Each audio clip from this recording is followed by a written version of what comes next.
প্রতিদিন ডাক দিয়ে বলে আনা বাইতুদ দুধ।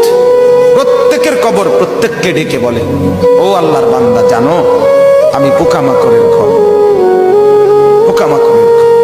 তুমি তো সেই বান্দা যে একটা মশা কানের পাশ দিয়ে উড়ে গেলে তোমার ঘুম বন্ধ হয়ে যায়, চোখ মিলে যায়। একটা মশার গুনগুন আওয়াজ সহ্য করতে পারো না।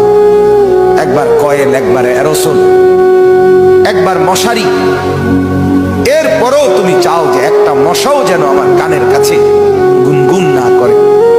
তো 5 ঘন্টার ঘুমের জন্য, 6 ঘন্টার ঘুমের জন্য বান্দা এই যত্ন নিলা, অনন্তকাল কিংবা বছরের পর বছর কবরের যে ঘুম দিবা, পড়ে থাকবা সেই ঘরে, পোকা মাকড়ের ঘর, সেই ঘরে তুমি ঘুমাইবা কেমনে, থাকবা?